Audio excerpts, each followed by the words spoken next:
在2010年的一天啊，程序员尼克呢就坐在电脑前，仔细校对了一串输入系统的二进制代码，然后敲下了确认时间，让系统自动的呢把这串代码呢转换成我们能读懂的语言。二进制代码呢是只有0和1的一串计算机语言，是一串代码。说是一串代码呢，但是还很长，写在纸上啊，足足有16页长。不一会儿呢，代码被翻译了出来，令人震惊。代码的翻译呢，大致是外星人的预警信息。上面说负面的外星人准备接管地球，人类需加速发展。第二段呢是说持续保护人类，给了一个坐标，还说向所有的公民呢尽量的揭露隐藏的知识，提高行星生存的必要性，一定要小心啊猎户星座 1350.3 光年和泽塔星球 39.170 光年。同时在另一个地点呢，2名退役的空军军官呢正急切地等待着尼克的破译结果，因为那16页的代码就是他俩写出来的呀。可是他们为什么能够写出长达16页的字符串，还得交给别人破译呢？ Hello， 大家好，我是宇哥。 Hello， 大家好，小唐。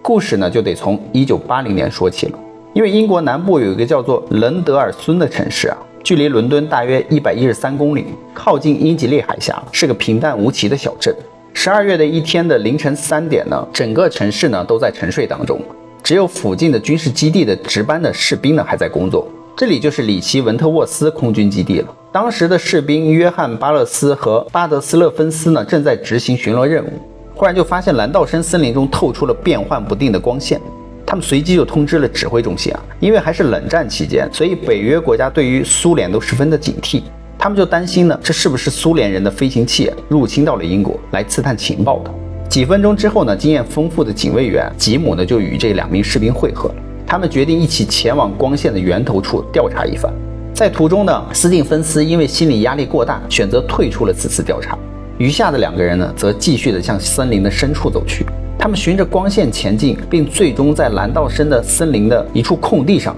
发现了一个从未见过的物体。2个人当时都傻了眼，都惊得说不出话来。只见空地上停放着一个圆盘形的金属物，这个物体呢具有三角形的构造，有3个类似支架的部件，底部呢直径大约有2到3米，圆盘的上面还有一个三角形的顶，整个物体看起来大约有2米高，看上去很像是传说中的 UFO。 光线呢就是从这个物体内部而发出的。该物体的表面呢还有6个奇怪的符号，和远古时期人类的象形文字呢非常类似。吉姆呢接近这个不明物体的时候啊，就能够明显的感觉到空气中有电荷在流动。与此同时，他携带的无线电系统呢也被严重的干扰。在犹豫片刻之后呢，虽然心里害怕，但是还是壮着胆子往前走了几步。他们俩呢都没有商量，2个人不约而同的同时伸出了手，就摸了一下 UFO。 当他们亲手触摸到这个物体的时候啊，随后立刻就感觉到其表面非常光滑，还比较温暖，触感呢就类似于触摸到有一定温度的玻璃的表面。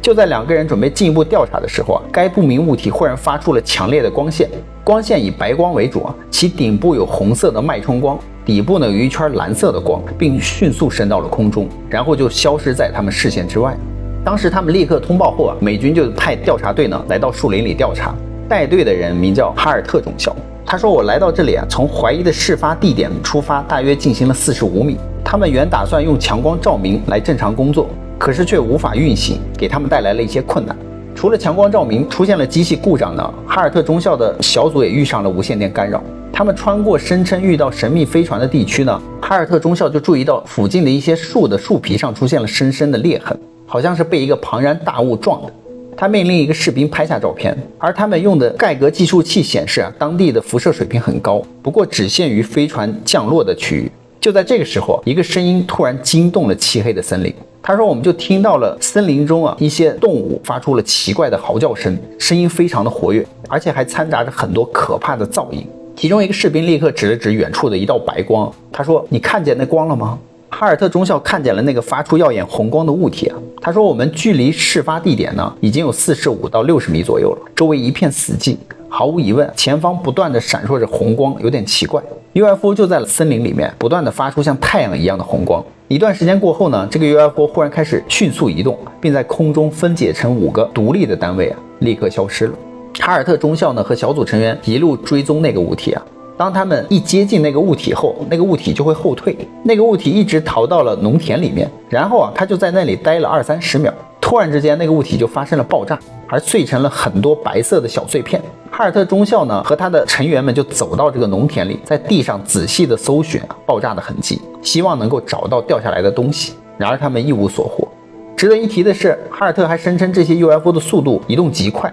可以做出人类飞行器根本无法做到的锐角急转。突然有一个 UFO 呢，这时候瞬间从南边飞了过来，那个物体呢在哈尔特中校他们的头顶上方停了下来，居然发射出了一道光束。哈尔特中校说，我看见一道光束呢从空中直射地面，这太离奇了。那道光束一直这样照着他们的脚上，似乎在发出某种警告一样，所有人都吓坏了。当时随后那个物体呢又加速飞走，它飞过基地的上空呢，又开始向基地的表面来发射那道光束。哈尔特中校就说，那个物体依然在这个伍德布里奇基地上空盘旋，用刚才相似的光束呢依然照着基地表面的武器库。他们就认为它可能是一种探测性的光束，它在黑暗中对当地的核武器库呢，或者是诸如此类的基地再进行一番查探，取得某些资料之后呢，又悄无声息地消失了。这个伦德尔森森林里面发现的 UFO 呢，消息也迅速传开了，当时轰动了整个英国。就这样热闹了一段时间之后摸了 UFO 的两个人一直就受到一种奇特的干扰，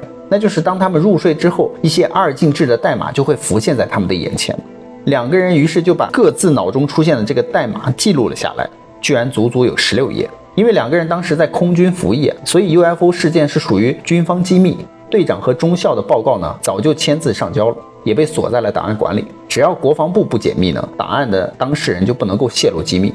而无独有偶，另一个事件与英国的蓝道生事件非常的相似，唯一不同的地方就是这个阿曼多独自走进 UFO， 居然当场消失了，跟 UFO 一起。而这个阿曼多是智利边境的一个巡逻警察，在1977年的4月呢，正率领7名士兵在边境上巡逻，突然在距离他们500米远的地方发现了一个发着强光的不明飞行物，它居然向哨所附近的一盏灯飞去，停在不远的山坡之上。而士兵们立刻监视这个发出光的物体，阿曼多呢则慢慢的离开士兵独自向这个发光物体走去。忽然之间他就消失不见了。数分钟之后呢 ，UFO 也消失了。与其说这是一起第3类接触呢，居然直接演变成了第5类接触。很明显，巡逻警察被劫持了，劫持他的呢还是外星种族。根据阿曼多的描述呢，他说他当时被带到了一个灰蒙蒙的地带，他描述说那不是一颗星球，而是在高处，在那个异世界里面，所有的人和事物都被无形的力量加快了，时间变快了。那加快了多少呢？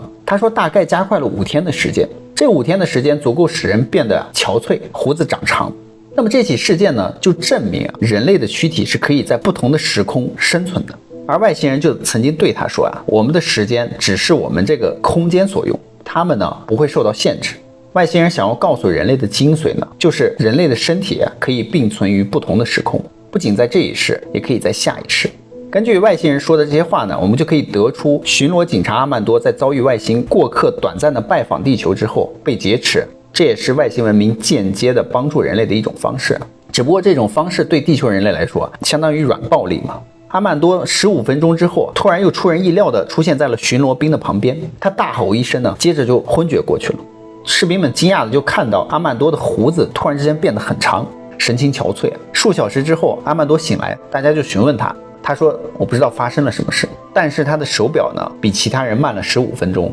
而日期却走到了4月30日。据后来阿曼多回忆录里写道他被外星生命带到了另一个没有时间的地方，其中一个外星实体曾指着星空告诉他呢，在人类短暂的停留地球之后，前面等着人类的是外星人已经看到的宇宙。这难道是在告诉人类那个宇宙就是我们最终的归宿吗？或许就是人类经常描述的那个天堂吗？时间呢来到了2001年美国和英国的国防部呢居然都解密了之前讲到的蓝道生档案。作为摸过 UFO 的那2个人呢，他们终于可以发言了。二进制码这个事情困扰他们很多年，难道就是因为2个人都摸过 UFO， 所以外星人特意传递给他们一些信息吗？把他们当作信使了吗？他们还在历史频道中接受过节目的采访，希望能够找到人帮助他们解开这个疑惑。然后节目组呢就帮他们联系到了尼克，也就是那位翻译二进制码程序的人员。几天之后呢，尼克打印出来一张纸就交给了这2个人。只见纸上就写着探索人类，然后是一个地理坐标，接下来就写着继续为了星球的进步。当他们2个人看到这个翻译之后心跳加速，居然有坐标，是外星人发出的访问邀请吗？两个人赶紧拿出地图一查呢，这个坐标呢就位于爱尔兰以西大约300公里的大西洋上面，是一望无际的海面。那海面上什么都没有。当时其中一个人啊，本呢一下子就泄气了，他说这个破译结果也不一定是真的吧。但是队长吉姆呢却动了心。之后队长呢就开始了一段漫长的独自调查旅程。他在一本叫做波特兰地图的图集里面啊，找到了一条重要的线索。什么叫波特兰地图呢？从13世纪开始呢，意大利的航海家就开始用罗盘和各种仪器啊，绘制地中海、黑海的海岸线以及港口的地图。这种海图呢是绘制在羊皮纸上的，被称之为波特兰海图。在1325年的一张波特兰海图上呢，他就找到了一名叫做巴西的小岛，是在爱尔兰以西大西洋上的一个小岛，离爱尔兰大约300公里左右。紧接着呢，队长还发现在1436年到1480年呢，有几张波特兰海图中都出现了巴西海岛的身影。而巴西岛和破解的二进制编码之后拿到的地理坐标呢，居然一模一样。而队长大吃一惊啊，因为这个地方古代的航海家们还给它起了一个特殊的外号，名叫幽灵岛。它呢位于爱尔兰海岸的大西洋海域，称其为幽灵岛是因为它的位置啊总是在变化，并且呢时常不见踪影。爱尔兰的神话形容它隐匿在雾中，并且每7年呢才现身1天。传说这里居住着神，其实是天堂的入口。即便是真正看到了这座岛屿呢，也无法去到那里，因为那里啊不是凡人的世界。到了1674年以后呢，苏格兰的航海家约翰尼斯贝特呢，声称其在从法国前往爱尔兰的途中呢，就发现了巴西岛，并成功还登陆上了该岛，在上面住了1天。他描述呢，在岛上他就遇到了一个年长的智者，并给了他一些金银珠宝。岛上呢还有一座石头城堡，并且在里面还遇到了一名巫师和一只跟人差不多大且直立可以行走的黑色的兔子。后来呢，一些声称成功去到岛上的人呢，也说在那里遇到了和尼斯贝特所描述的一模一样的事物。在1872年的航海家罗伯特·奥费莱厄蒂呢和韦斯特罗普呢，声称他们再次看到了巴西岛。其中韦斯特罗普呢，更是表示自己3次登上这座岛屿，并在后来的2次中还与家人一起去过那里。不过后期的一些地图啊，却不再见到此座幽灵岛屿的描述了。直到1865年呢，这座岛屿啊最后一次出现在了地图上。关于巴西岛的传说啊，民间一直都认为那是神的领地，是圣徒们所向往的应许之地，或许还被认为是一些隐士在那里建立了他们的家园，并通过魔法呢将这片土地隐藏了起来。之后巴西岛呢就从世界各地的地图上彻底消失了，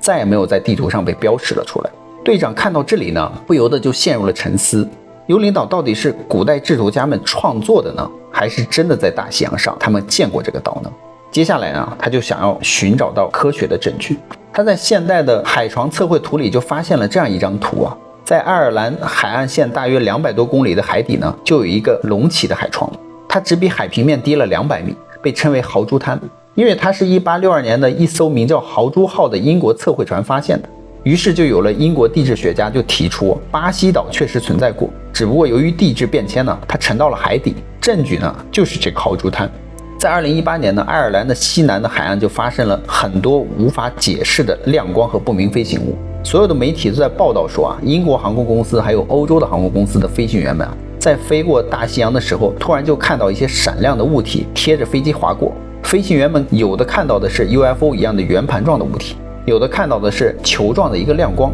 有的物体呢则快速的闪入了海中消失了。最后呢，不放弃的吉姆队长推测就是巴西岛呢海底其实是有一个外星人基地，我们所看到的 UFO 呢都有可能是来自于这个基地，而基地呢就像潜艇一样，一段时间呢会浮出水面，一段时间呢又继续下潜，所以爱尔兰人才把它当做了幽灵岛。自己呢接受的这些二进制代码也许就是来自于大西洋海底的外星人。在破译了二进制编码的信息当中还有几句意味深长的话，说的是探索人类呢继续是为了星球的进步，听起来意思似乎是找到这个地理坐标呢是探索人类的第一步，像是外星人对人类发出的一个邀请。随后几年呢，外星人再次通过梦境给他传递过一些二进制的图案，被翻译如下。第一条是地球上的文明社会即将面临迫在眉睫的危机，必须把所有的隐藏的知识揭露出去，同时要安全可控联合研究，智力的进步是共同生存必要的条件。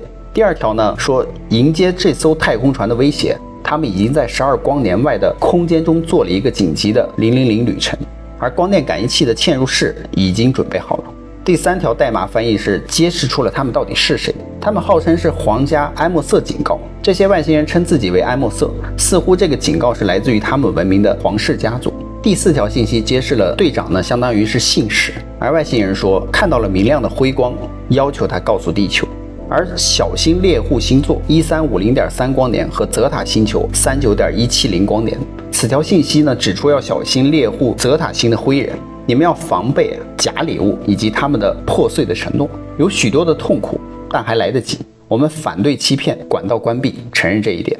这是所有二进制信息的翻译。从它多次传递信息来看呢，这个文明熟悉地球古老的文字。其次呢，多次的提到了持续保卫人类的这个概念，可见这个种族一直和人类有互动的关系。最后我们再从科学的角度来解释其实目前呢，以人类的科技水平来说，还无法发现它们的存在，而科学呢也无法证实 UFO 和外星人的存在。所以呢，以上呢我们当故事听听就好。那么好了，故事呢宇哥就讲完了。喜欢我们频道的朋友，欢迎在下方留言与我们互动哦。别忘了订阅关注宇哥与小唐的频道哦，拜拜。拜拜。